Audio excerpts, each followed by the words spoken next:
under fading skies.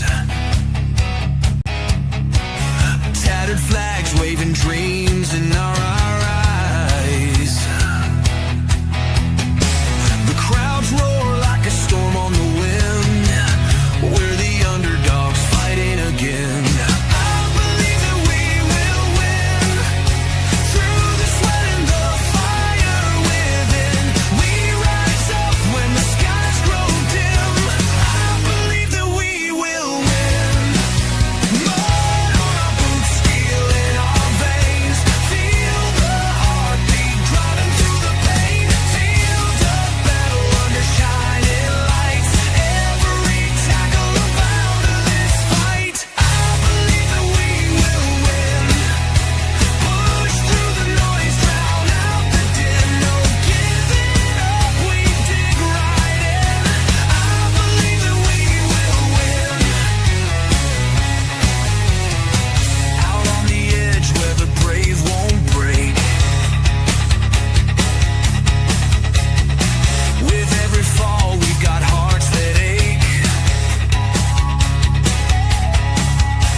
Hey guys, how the hell are you?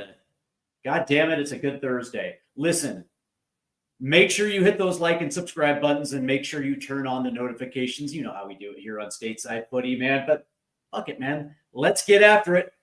Let's get after it. And of course, man, we are on the cusp of the October FIFA window. And of course, it's a massive window for the U.S. men's national team. Of course, featuring two teams that are going to be obviously in the World Cup. And of course, in November, two more teams that are going to be in the World Cup. And of course, if you're going off the ELO rankings, you're talking about the 9th, 11th, 21st, and 29th ranked team in the world. No joke, man, no joke. And of course, because the United States has really not been in form in quite some time, they're already dipped down into like what, 46 in the ELO rankings, which seems about right. But let's get after this one because I got to tell you, man, in some context, I think Ecuador kind of scares me a little bit. I don't necessarily know if this team is ready to play a team of this caliber. Granted, it would be an awesome test. And if this team is up for the challenge and understands exactly what the assignment is, it could well turn out to be an actually pivotal window, right? If you're talking about momentum, if you're talking about form, if you're talking about consistency, if you're talking about team building, this very well could be a pivotal window as this thing kind of springboards to November. And of course, we get into 2026. And of course, reports coming out of the U.S. men's national team camp is that obviously, the focus is high, the energy is high. It seems like this team came back, and this team means business, which is kind of nice. Considering, we haven't seen this team really dictate a match in quite a long time. It seems like over the course of the last, let's go all the way back to pre-Copa America 2024. They've had stretches and matches where it seems like they've kind of dictated things, but overall, they've essentially just let teams dictate the flow of the game, dictate the terms of the match, on their terms. And it's about time that we actually have a match where, we just kind of have a good 20 to 25 minutes where we're pushing the tempo. We're pinning teams in. We're flexing a little bit of that American muscle. And so for me, I actually think this might be the perfect window to do it. It's interesting though how we're going to set up, right? Because I really don't think we're a good counterattack. A good pressing team.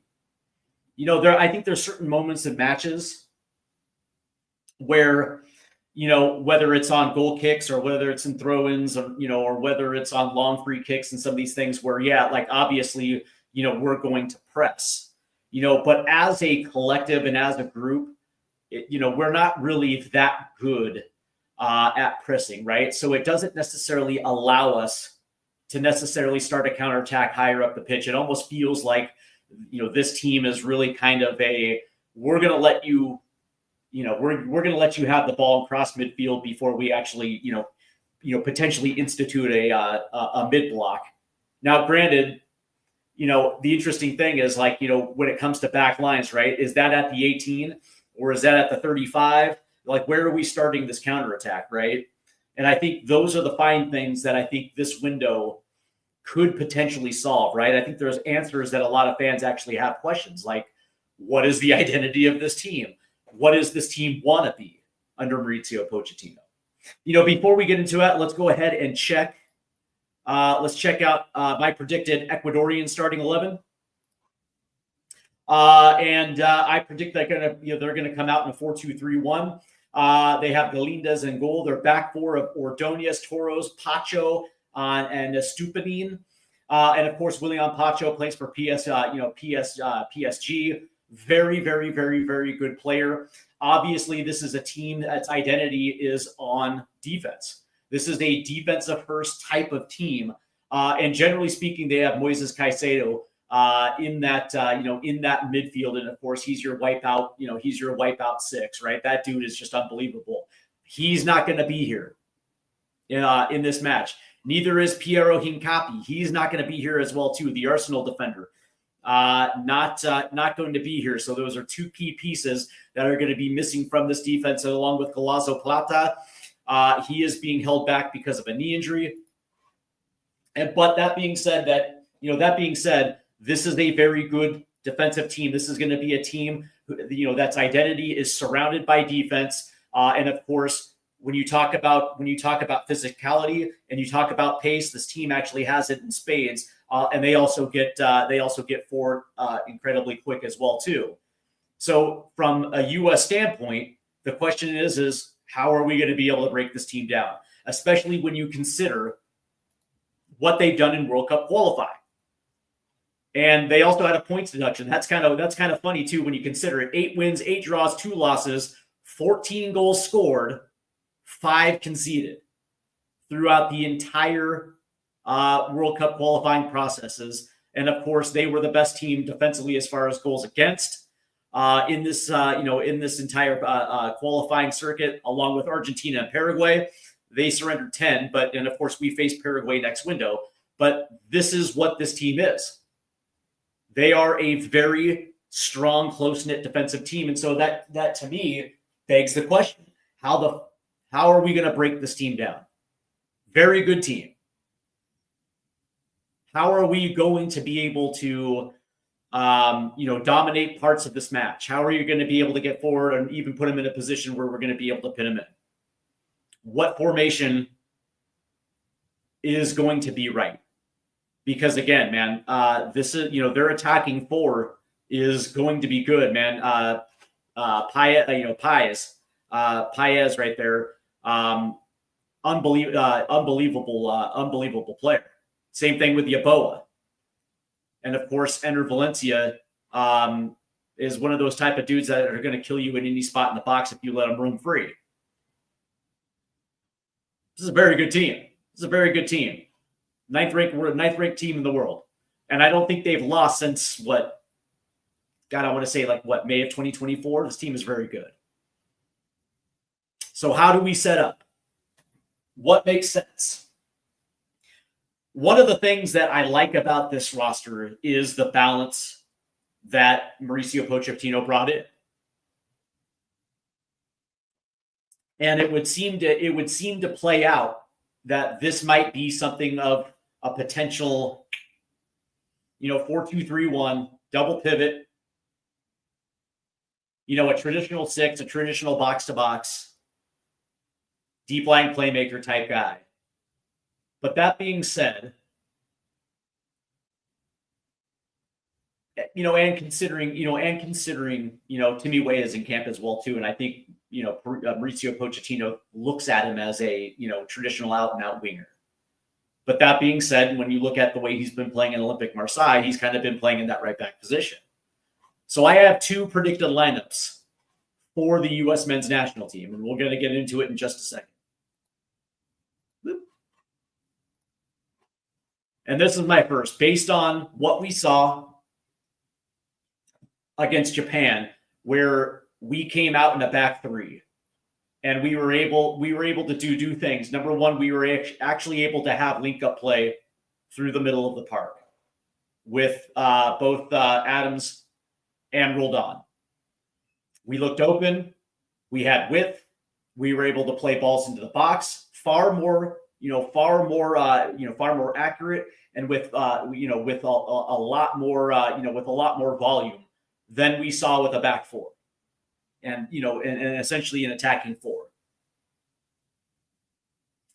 And so this is my predicted lineup if we're going to be playing in a 4-2-3-1. Obviously, Matt Freese is going to be in goal. Right now, clear cut number one, obviously. My back three of Ream, Richards, and McKenzie, and I think this might be an opportunity for Mark McKenzie to get some minutes. He plays on the right side of the back three with Toulouse, and I also think this might be the strongest back three. My midfield two of Tanner Tessman and Wes, and it's going to be interesting, right? Because this is going to be a little bit more of a defensive midfield too, right? The idea tracking back is that you're supposed to take care in front of the 18-yard box, but you're also designed to provide cover on the wings, right? If a team is going to try to play through, that's where you institute a mid block. That's probably going to be the best opportunity in order to press, but it's also the counter press to getting forward. And so the question is this going to be something where maybe Mauricio Pochettino decides to go with Aiden Morris, or maybe a Christian Roldan, potentially? But as of right now, I have that midfield pairing of Tessman and McKennie. Anthony Robinson on the left as that wing back. Now, here's the interesting thing, though. Anthony Robinson hasn't necessarily played a lot. And, of course, these minutes are restricted by Fulham. I'm sure that there is a plan in place. There is going to be a certain number of minutes that they cannot exceed. And so that begs the question, is this going to be something that, potentially we'll see Anthony Robinson, or is this going to be a Max Arfson type of scenario? And of course, Mauricio Pochettino loves himself some Max Arfson. But as my predicted 3-4-2-1, I have Anthony Robinson in, and on the right side, I have Tim Weah. Because the idea is to get your best 11 players on the pitch against a team like Ecuador. Now, granted, it's not their B team. Yes, they're missing Moises Caicedo and Hincapie, but believe that that's their first team. 100% that's their first team. And so for us, we have to match that intensity. We essentially have to put out what looks like it's going to be our starting 11 for the World Cup. And so that means Tim Weah has to be on the pitch. And I kind of like it because I like the idea of his speed and his width and his physicality down that right-hand side. It just works. We know that Anthony Robinson's got it. That's not the issue. Not the issue at all. But I like the idea of Tim Weah, and I don't have any problem with Tim Weah tracking back and potentially, grouping in, playing a back five. I think he's got the footwork, and I think he's got the pace where I don't think he allows anybody to get around him. And of course, you should have cover in those areas with Wes, if Wes is in form. It's a big question. Underneath, I have Christian Pulisic, obviously, on the left side. Malik Tillman, and I know Zendejas is in camp. But it's Malik Tillman. And Malik Tillman's work rate is unbelievable. I don't think people realize just how good Malik Tillman's work rate is in the Bundesliga. Tracking our USMNT pool players in Europe, you kind of get an idea of just how good Malik Tillman is, not just in the attack, but also on the defensive side of the ball as well too. So if there are going to be situations where we're going to have to press, or we're going to play a mid block, Malik Tillman is one of those guys you kind of want in there, kind of do the dirty work at the halfway line. And of course, I got Flo Balogun up top. I actually think that this lineup makes a lot of sense, just considering it has the goods to keep Ecuador on the wings. And I'd rather take that chance with Ecuador on the wings than them slicing through the middle of the park. Personally. But I also think on the counter press, potentially creating turnovers and playing balls forward. I think it allows Christian to float.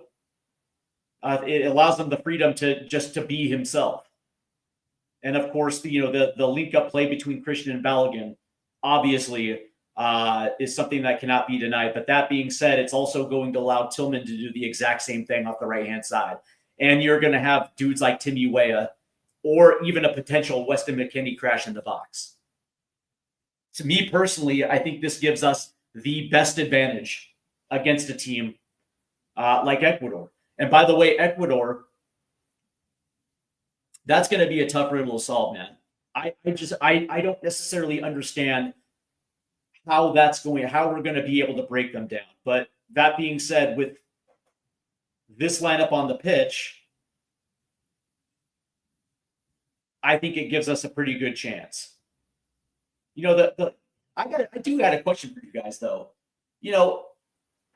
And I'm curious because against, I don't count, the Gold Cup because we played a lot of bad teams. But that being said, do you guys actually think that this is this team is actually a very good team in possession? Because I don't think we've actually seen it. Maybe not since the World Cup, 2022 World Cup, maybe BJ Callahan time, maybe. But really, that's the thing. It's like I don't think this team is built for a high possession type of team. I think this really is kind of like a counterattacking team. Like in its true form, if it plays it the way it's supposed to, that's the way that this team is. The other lineup that I have, obviously, is if we're playing with a back four.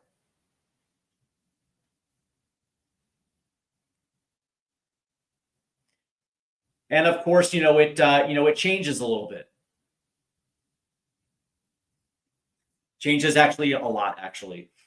Obviously Freeze is there, but, McKenzie drops. Freeman comes in to play on the right. And this is kind of where you can make the argument for a dude like Max Arfsten.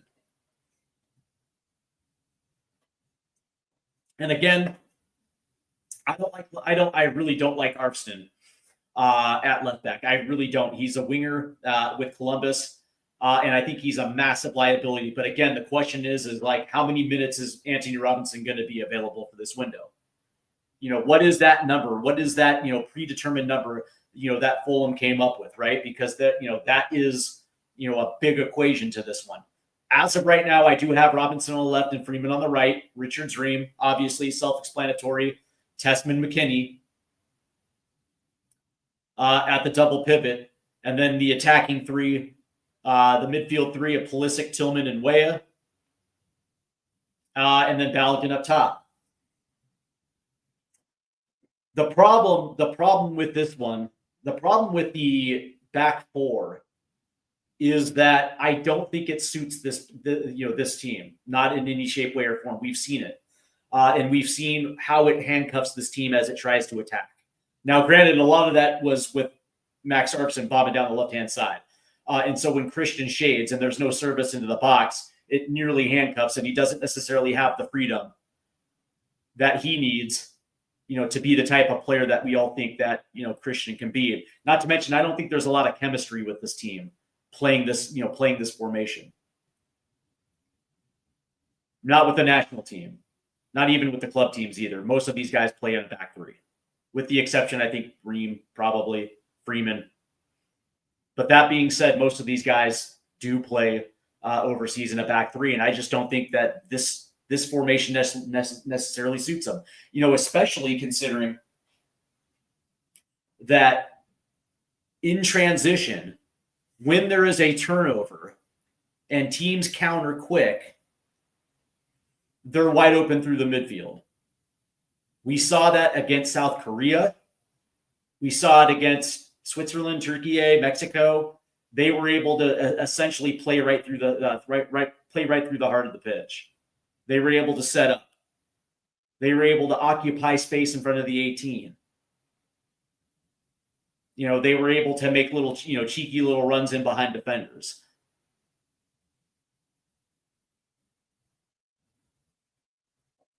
I mean, I can see this though. And the reason I can see this is because of the Anthony Robinson situation.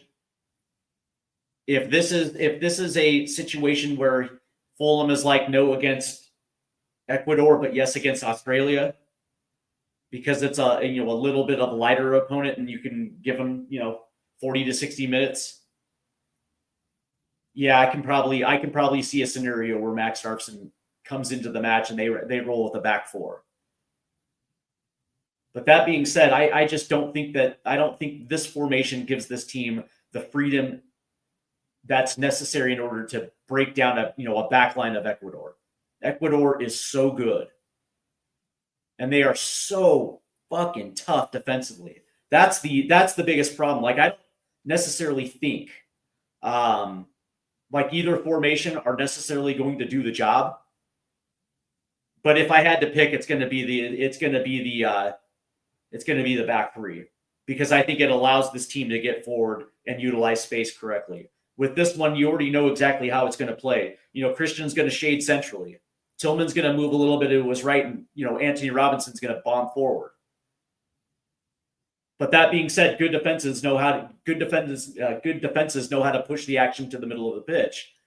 And of course, all you have to do is have two, average to good, center defensive mids, and there's not going to be any space above the 18. It's not going to allow Christian to make passes in. It's not going to allow him to get off the shot. Same thing with Tillman. In the Gold Cup, by the way, it didn't matter. When you're playing Haiti and Trinidad and, Guatemala, it just doesn't matter. But once you actually came up against teams that were essentially playing their A team, whether that was Mexico, Switzerland, Turkey, South Korea, it mattered. And we saw how inefficient these guys look like when defenses knew exactly how to key in on Christian and take him out of, and essentially man mark him out of the match. We just had nothing to offer. But it's going to be interesting, guys. It's going to be interesting.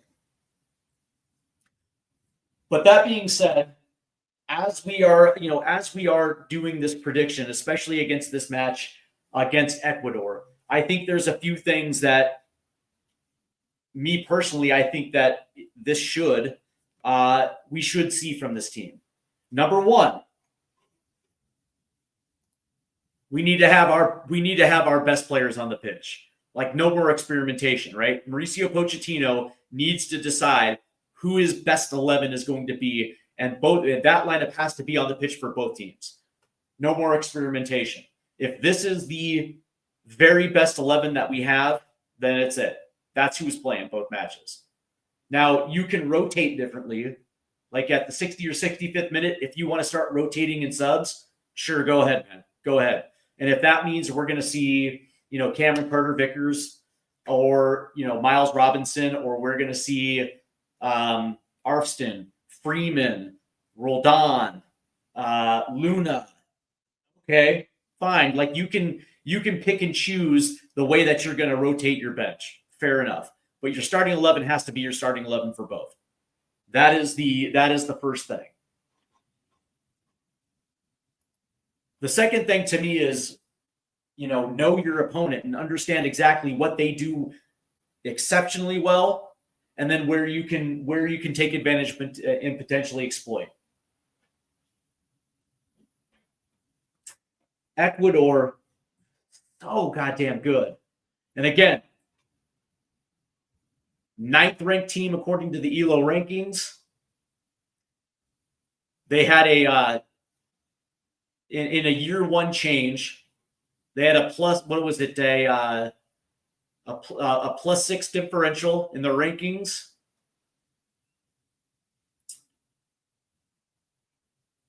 In the, what was it, the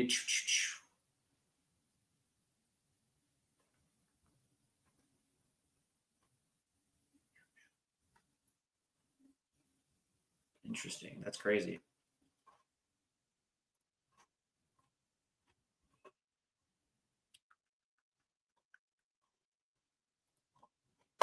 That's interesting. In the in World Cup qualifying, which and by the way, Conmebol is literally no joke. You know, Venezuela had it. By the way, Venezuela finished 8th and nearly pulled one out. Bolivia had 20 points and finished 7th. Bolivia, 6 wins, 2 draws. Unbelievable. But Ecuador finished ahead of Paraguay, finished ahead of Brazil, finished ahead of Uruguay, and Colombia. 3 incredibly good teams. And the only team that was better, obviously, was Argentina. But they finished 2nd in Conmebol World Cup qualifying. 18 matches, 8 wins, 8 draws, 2 losses, which was the best. As far as losses are concerned. Least amount of losses. 14 goals, which, by the way, 14 goals would probably put them down where, let's see, 1, 2, 3, would put them, in the bottom 4. But goals against, man, 5. They only gave up 5. And that just lets you know exactly what they do well. That's it. Their identity is built around defense. And I get it, man. No Moises Caicedo. That's a big loss for them. That's a big loss. So that's, as far as I'm concerned, where you're looking for areas of the, areas of the pitch where you might be able to exploit without Moises Caicedo, who puts fires out everywhere. You might be able to find space on top of the 18-yard, depending on exactly how you're going to be able to play that one in. But you also might find, good 1v1 matches down the left-hand side of the pitch. And that's me personally. That's where I would like to see them attack, because, if Anthony Robinson is going to come good, we know what he can do.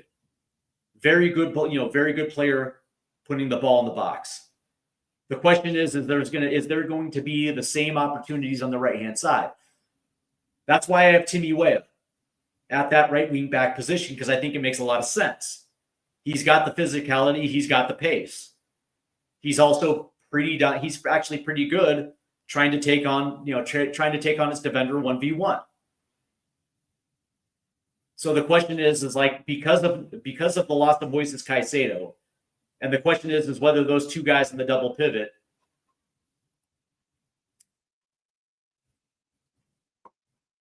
Vide and Franco, are they going to be able to have that same type of effect where they're just going to eat up space? So every single time we try to hit the when we're hugging the touchlines down with Witt, whether or not they're going to shade over and fill that space up, making it a little bit more difficult. Potentially, how good is our link-up play going to be through the middle? That's going to be another big one, because that's going to determine runs down either flank, depending on whether or not we actually have somebody that's going to be able to have that hold-up play. That's going to allow us to actually make those runs. That's why I have Malik Tillman. Malik Tillman's a stud.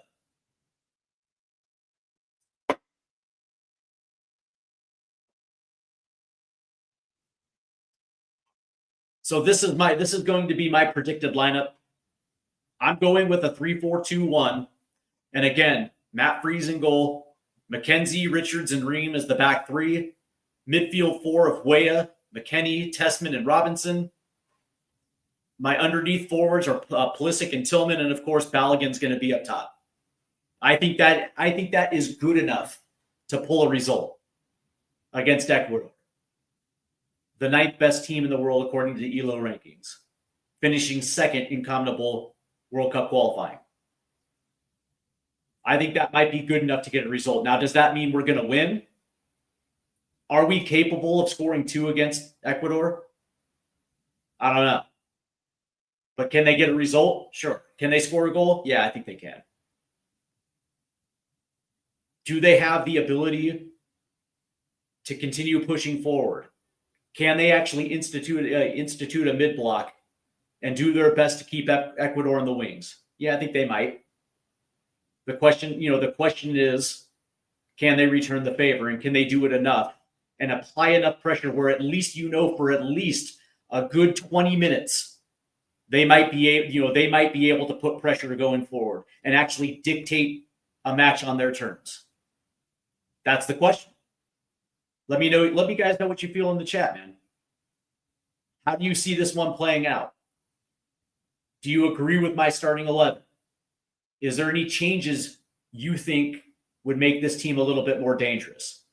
Because where I'm sitting right now, knowing that Ecuador's identity is built around defense and being tough to break down and being able to counter. It's a great question. It's a great question. Also, let me know what you think this team's identity is. That's something I also want to know from you guys as well too. So drop that in the chat or leave a comment. But for this match against Ecuador, I am going to say there's going to be a result, and I'm going to say it's going to be a 1-1 draw. And I think that's about right, considering that essentially what we have on the pitch is going to be somewhat what we're going to see come World Cup time. Obviously, Tyler Adams is probably going to be in there. And, who knows exactly how that right side is going to play out. But that being said, specifically for this window, we have to have our best 11 players on the pitch to start the match. And that's it right there. So, yeah, I'm going to go 1-1 draw. I'm going to say a goal. The goal comes from Malik Tillman. That's my prediction. Malik Tillman will get the goal. And for Ecuador, I'm going to say it's going to be I think it's going to be Paez. That kid is fucking unbelievable. He's good. Yeah, 1-1 draw. I think that's good, and I think that would be a great start to the window. Considering what Ecuador is and what they're about and what we've been for the last year and a half. I think fans would come out of this match 1-1 against a team like Ecuador. I think fans would be elated, especially if we play clean football. Essentially what looks like mistake-free football. So we'll see. I say 1-1. By the way, the other team in this window, it almost feels like it's an afterthought because it's Australia. And I think when we think about the Socceroos, I think we kind of, take Australia kind of like a joke. And I guess I don't necessarily know if that's just like our American, our American arrogance. Because what's interesting, I was talking to a buddy of mine today specifically about this match, and he asked me if I'm afraid of Australia, and I wouldn't say I was afraid, but I'm definitely not taking them for granted. Australia's already qualified, finishing second in Group C in the AFC, and they're obviously they're undefeated in their last 5, 4 wins and a draw. And they qualified on 10 matches, 16 goals for 7 conceded, a +9 differential, 5 wins, 4 draws, 1 loss. That was their World Cup qualifying. And as a matter of fact, Australia, and I looked it up. Now, it's all going to depend on exactly how their first match goes. But as of right now, they come into this window not having lost since, June of 2024 against Bahrain. And I get it, man. It's Bahrain. They're in the AFC. But that being said, AFC does have some very, very, very good teams. Japan, South Korea, maybe Iran. I don't really know about the Middle East. I don't really know about the Middle Eastern football situation. But that being said, there is actually some pretty solid teams in the AFC. And this team qualified. And they've actually been on a very good run. And this is going to be the interesting thing, right? Because, again, the same thing applies against Ecuador that I'm going to bring into this one. And that is your best 11 have to be on the pitch. Because you can't, there's no time. There's no more time to experiment with your starting 11. This has to be it. The same team that starts against Ecuador has to start against Australia. Now, again, if you want to rotate subs and mix match some of your subs, okay, whatever, man. I don't care about that. But for at least a good 60 minutes of football, your best 11 has to be there. And by the way, that also kind of has to be in the next window as well, too, against Paraguay, Uruguay. But this is this could be a situation where we probably see the 4-2-3-1, or the 4-3-3, whatever. I'm splitting hairs here.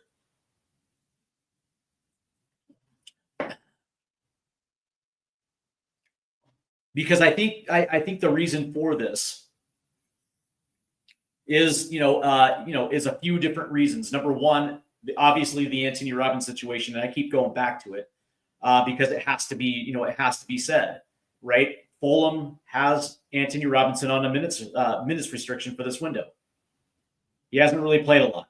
Still kind of dealing with the knee surgery that he had earlier this year. I think he had a 90. And then it was limited minutes, and he didn't even play last weekend before the break. So I would probably assume that there is probably going to be a minutes restriction, whether that's 60 in the first game and then he's not playing in the second one. And if that's the case, there's a pretty good chance that we'll probably be resorting back to a back four, which is probably going to be Arston and Freeman. But again, your best 11 has to be there. And against Australia, I don't want to disrespect Australia because that's a team that if you take for granted, they're going to fucking beat you. But I can probably see this against Australia, which, obviously that means we're not necessarily going to be playing with a lot of width, and we're probably going to be seeing, I guess you can say, inverted movement from Pulisic with Tillman kind of shading over a little bit more to the right, leaving that left-hand side accountable from whoever's playing that left back position.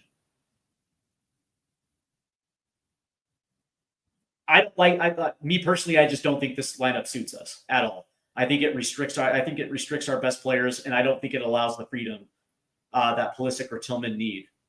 There could be a case that Zendejas gets into this one, and I would be okay with Zendejas playing. Makes sense. Zendejas is in form. I still think Zendejas gets a very good look in this camp, 100%. He gets minutes, but in this one, I when I look at it, the talent on the field is good enough to beat Australia. Speaking of which, let's take a look at Australia really quick, and this is my predicted lineup for the Australian starting 11. I got them in a 4-4-1-1 with Ryan as their keeper, a back four of Atkinson, Sutar, Burgess, and Rolls, a midfield four of Boyle, Backus, Irvin, and McGee. Irvine, and McGee. A center attacker of Metcalf, and of course Duke is up top as the striker. And of course, this is a team that plays hard. They know their limitations and they try to get the most out of it. And of course, one of their best players is Sutar here, that dude's legit. That dude's a legit defender. They're not going to win the speed race. They're probably not even going to win the team, the physicality battle. But that being said, this is a team that will challenge for every ball. Every 50-50 ball, they're going to be in there. If there is a situation where a player needs to jump into a tackle, they're going to do it. That's what this team is. This team also has their identity, and they are very much a defensive first, counterattacking type of team, but they can also play direct. They can also play on the wings, and they can also ping balls forward. And they have the type of talent where they're going to be able to get on the end of those balls. Now, whether or not we, concede shots is a completely different story. And that's the biggest reason why I hate this formation. Because we seem to, what's the best way to describe it? We seem to have lapses in judgment when we're playing this style. It almost feels like players can set up in front of the 18-yard box because they're able to play through the middle. They can make cheeky little runs into the box to get behind defenders. And of course, the problem with this is it always feels like Freeman doesn't have Richard's backside. And it just teams know how to exploit this. And of course, because this team is not a good, is really not a good pressing team. With this lineup, we're not even really good at in a mid block. It's wild. It's wild how much this formation really handcuffs this team. But that being said, the question again comes from, what is going to be available on that left-hand side. I think that kind of determines exactly what Mauricio Pochettino is probably going to do. Maybe not. Or maybe he just really wants to see Freeman and Arvison. It could be just as simple as that. Me personally, if you're going to start Ecuador like this, you probably should start Australia like this too. And you can always switch too, especially if you're going to be making, if you're going to be rotating your bench, depending on the opponent, there's a good chance you're probably going to rotate tactics as well too. Me personally, this is the way that we should play against everybody moving forward. But that being said, do I think that we have enough to beat Australia? 100%. Do we have enough to put 3 past Australia? 100%. Am I expecting them to put Australia to the sword? 100%.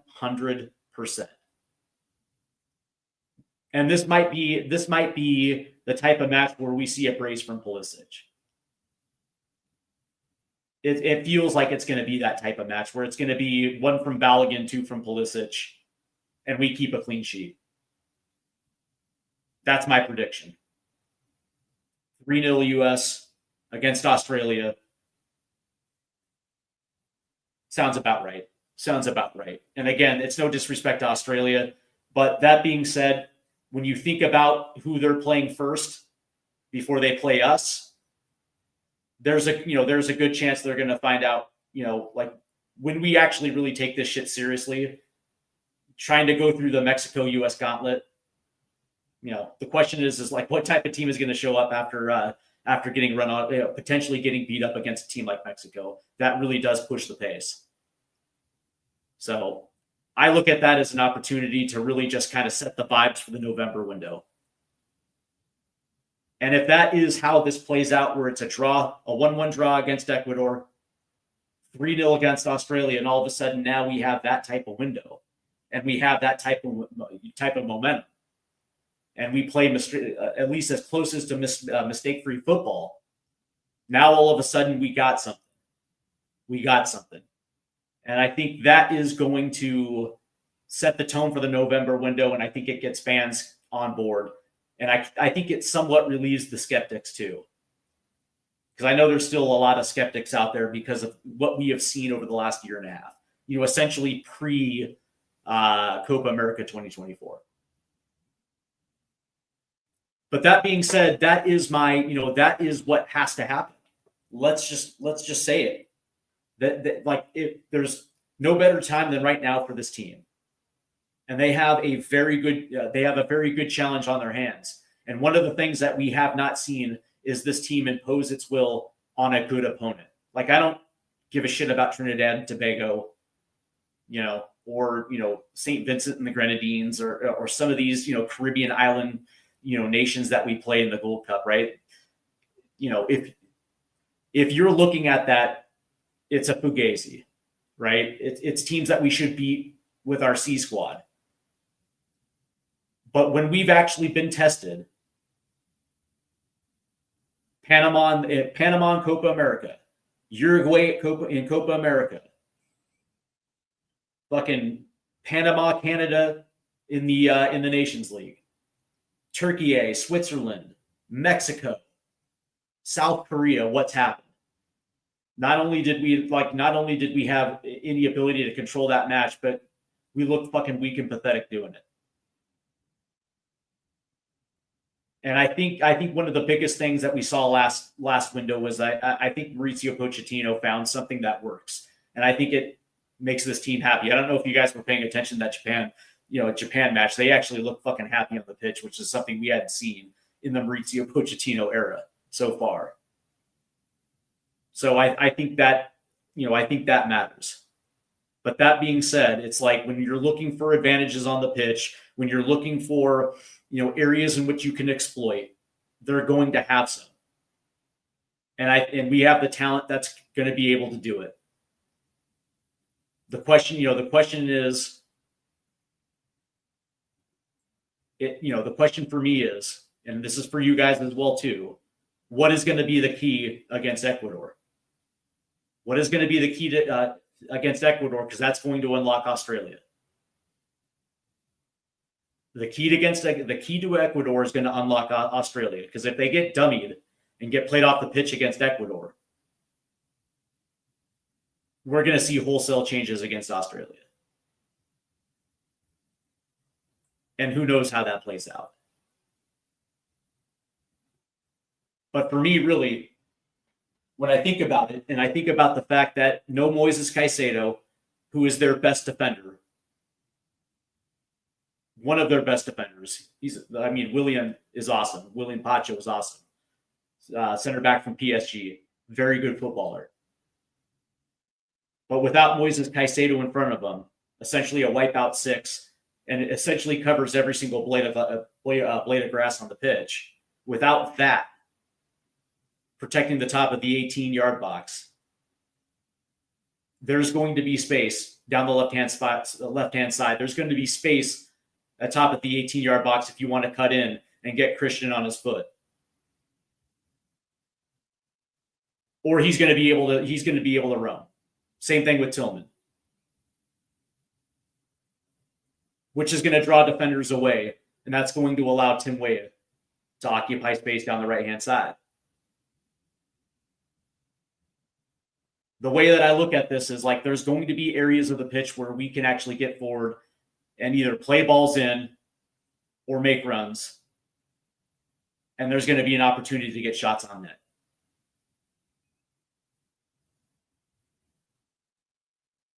And that's the way, that's the way that I feel about this. And I think that we're capable of getting a result. And if that happens, all bets are off against Australia.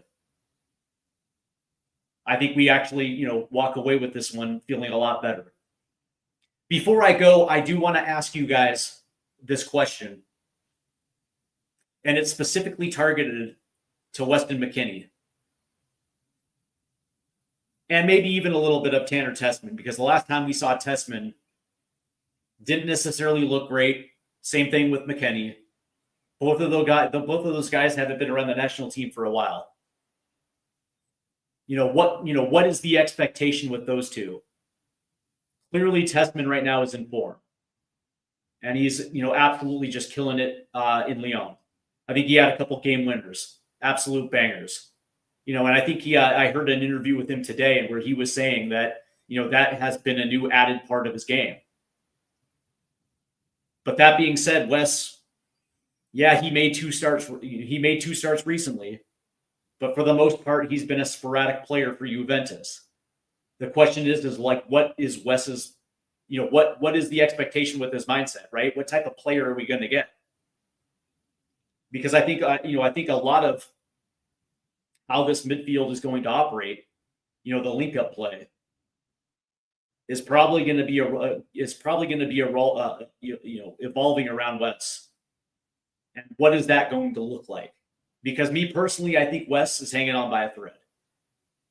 I don't necessarily think he's going to be left off the World Cup squad because, seriously, like if you're ranking like your top 15 American soccer players right now, he's definitely in the top 10. That's not the issue. The issue is this is going like it's wild, right? Because I do believe in the saying that you only get one opportunity at a good first impression. I don't know if he made a good first impression with Mauricio Pochettino, and I certainly don't think he did himself any favor with the Nations League. And I think that played into why he hasn't been around for a while. And so that has to be a part of the discussion, right? What type of Weston McKennie are we going to get? Is he going to be, the lazy, disinterested player that we saw in Nations League, or are we actually going to see the dude that, was one of our best players in World Cup 2022? Because if we get that guy, now we know for sure who's going to be in the middle of the park. If we get the same motivated West as we see at Juventus, all bets are off. But that's the question, right? That's why I ask, because I don't know who the fuck we're gonna get. How important is this to him? And can he work with Testament? Because understand, it's like, for the, in essence, like your first job is going to be to defend. Just the way that this team plays, right? It's a counterattacking team, right? So that, it starts on the defensive side, right? Is he going to be motivated to eat up space? Is he going to be motivated, to essentially engage in a mid block to get turnovers? Like, what kind of Wes are we going to get? Let me know in the chat, by the way. What's your expectations for both Testament and McKennie? And what type of player do they need to be in order for this U.S. team to actually, pull off an excellent window? Just curious, man. I'm just curious. The other, before I go, the other thing that I wanted to talk about was the goalkeeping situation real quick. And of course, Matt Freese is right now the clear-cut number one. But what happens? What happens if, Freese doesn't necessarily have a great game against Ecuador and we see Turner? Turner's got the experience, man. And a small part of me thinks that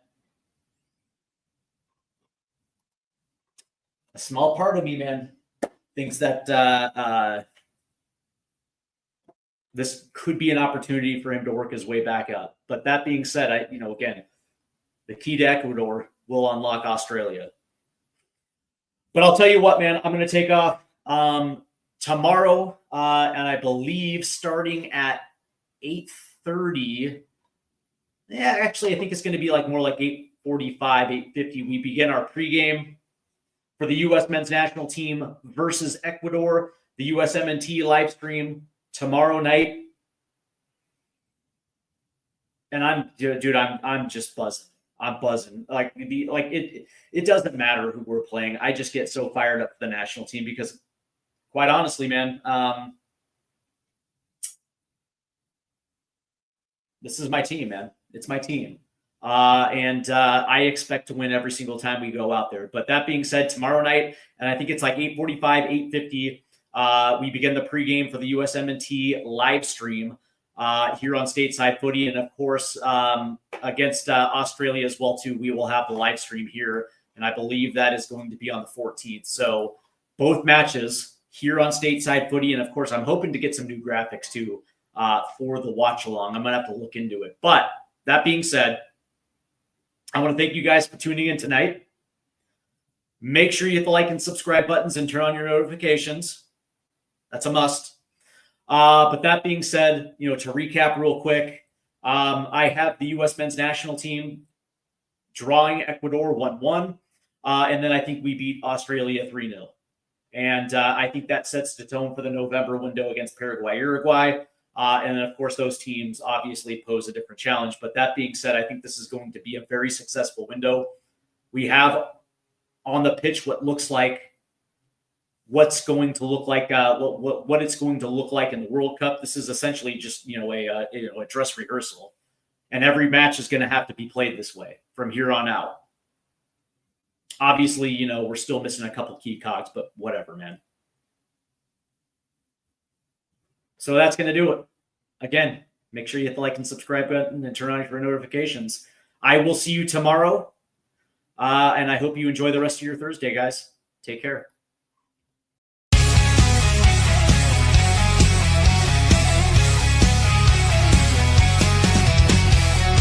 Rusted goalposts under fading skies.